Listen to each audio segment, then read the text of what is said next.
Regardez-vous même la vidéo aussi. Naël, nous devons aller voir le docteur. On arrive, ma puce, repose-toi. D'accord. Bonjour. Oui, c'est moi, Naël. Monsieur Julien a repris la maison? D'accord, je passerai pour récupérer nos affaires. Bonjour, j'espère que vous allez bien. J'ai une bonne nouvelle aussi étonnante qu'elle le soit. Votre fille va mieux après les dernières analyses que nous avions faites et les 2 poumons sont parfaitement en bonne santé. Pourtant, il y a quelques semaines, je vous disais qu'il ne lui restait plus assez de temps pour vivre.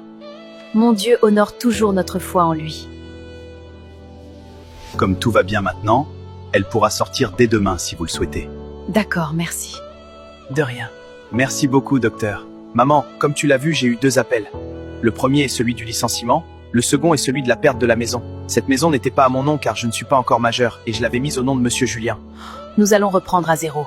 Le même Dieu qui a guéri ta sœur et qui t'a délivré et sauvé de là où on t'avait initié, il est aussi capable de te donner un autre travail et réaliser tes rêves. Ce qui importe vraiment pour moi, ce n'est pas ce confort, mais vous, mes enfants. Je ne veux pas vous perdre à cause de ces choses éphémères. Jéhovah Jireh pourvoira à nos besoins. Je veux que tu apprennes à être patient, à faire confiance à Dieu. Il fait au-delà de nos attentes. Il prend de la poussière et il élève. Alors sèche tes larmes. Doucement, Martha, mange doucement, ma puce. J'ai tellement faim. Ça fait tellement longtemps que je n'ai pas aussi bien mangé. Et je me sens aussi en forme. Bonjour, oui, c'est bien moi, Naël. D'accord, pas de problème. À 19h, j'y serai. C'est bien, mon chéri. Finis ton assiette. C'est délicieux, maman. Oui, c'est très bon. Un monsieur m'a appelé et veut que j'aille à sa rencontre. C'était l'un des collaborateurs de là où je travaillais. Je me demande bien ce qu'il veut. Vas-y et écoute-le, mais surtout sois sage. D'accord. Bonne chance. Bonsoir, monsieur Naël, comment allez-vous? Toujours aussi ponctuel comme d'habitude. Bonsoir, monsieur. Je vais bien, merci. J'espère que vous également. Ça va, merci. Quand je viens à l'entreprise où vous travaillez, je ne vous vois plus. Vous avez été remplacé et on m'a appris que vous avez été licencié. Était-ce une démission ou un licenciement?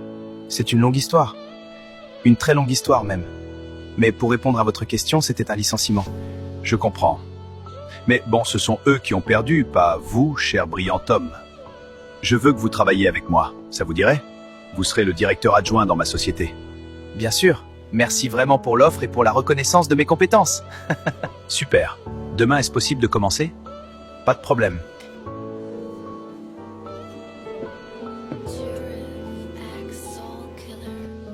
C'est alors l'homme s'écria, « Fils de David, aie pitié de moi !» Mais maman Martha dort déjà. Oh, je ne l'avais même pas remarqué. Je vais la mettre sur son lit. Alors, ça a été cette rencontre? Qu'est-ce que ce monsieur a bien pu te dire? Oui, ça a été. Il m'a proposé d'être directeur adjoint dans sa société. Vraiment? C'est fantastique. Tu vois, je te l'avais dit. Jéhovah Jireh a pourvu pour ton 2e travail. Même si je ne suis plus là, retiens que la bénédiction de l'Éternel est celle qui enrichit et ne se fait suivre d'aucun chagrin. Même si les choses semblent ne pas y aller, continue à espérer en lui car il est là même dans le désert. Il honore toujours ceux qui l'honorent et ceux qui mettent foi en lui. Je ne saurais te remercier pour ce que tu as fait pour ma famille, Seigneur. Toi qui essuies les larmes, j'ai fait le meilleur choix de te suivre. Merci pour ce travail donné. Pour la santé de ma fille et la paix. Règne à jamais dans notre famille, sois le fondement de celle-ci et garde à jamais nos cœurs fidèles à toi. Que la gloire te revienne à jamais. Amen.